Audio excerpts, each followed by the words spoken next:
J'ai quitté le plancher des vaches pour les planches du port. Je suis ici sur le port de Porto Vecchio, juste au pied, vous voyez, de la vieille ville, du côté de la capitainerie. La capitainerie, c'est important ici. Pourquoi? Parce qu'il y a quelques 10 000 bateaux qui entrent et sortent chaque année. D'ailleurs, certains y séjournent assez longtemps.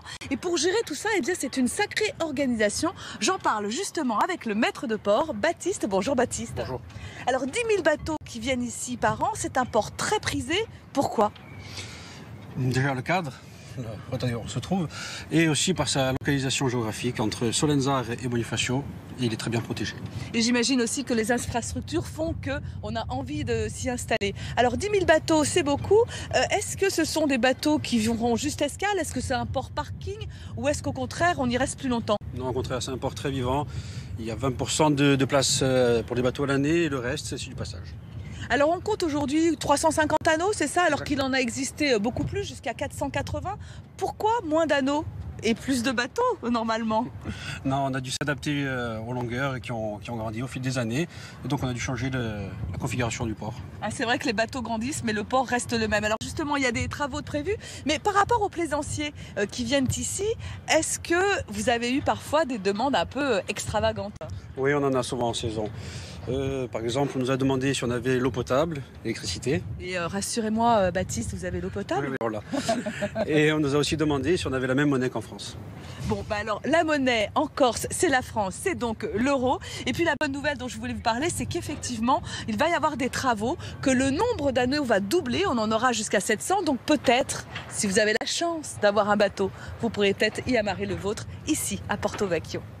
Effectivement, toujours sur le port de Porto Vecchio où visiblement il fait bon vivre. Alors vous le savez, ici ce sont 350 anneaux pour amarrer votre bateau, celui des plaisanciers.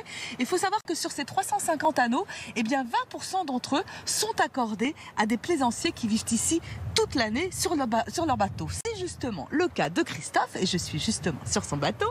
Bonjour Christophe. Bonjour. Alors pourquoi ce choix de vivre sur un bateau? C'est un rêve d'enfant. J'ai toujours navigué avec mes grands-parents et je voulais avoir mon propre bateau et j'ai réalisé un rêve.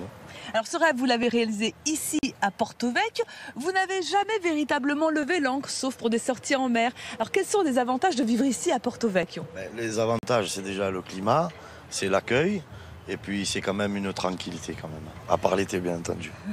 Alors moi j'ai envie de savoir des questions toutes bêtes. Quand on vit sur un bateau, comment on fait pour laver le linge, pour la douche, pour Internet, pour l'électricité? À bord de mon bateau, j'ai toutes les commodités. En ce qui concerne le linge, la capitainerie nous met à disposition une laverie. Après Internet, c'est par le Wi-Fi, par le port. Et l'eau, l'électricité est comprise dans ma place au port. On a des bornes où on est raccordé sans arrêt.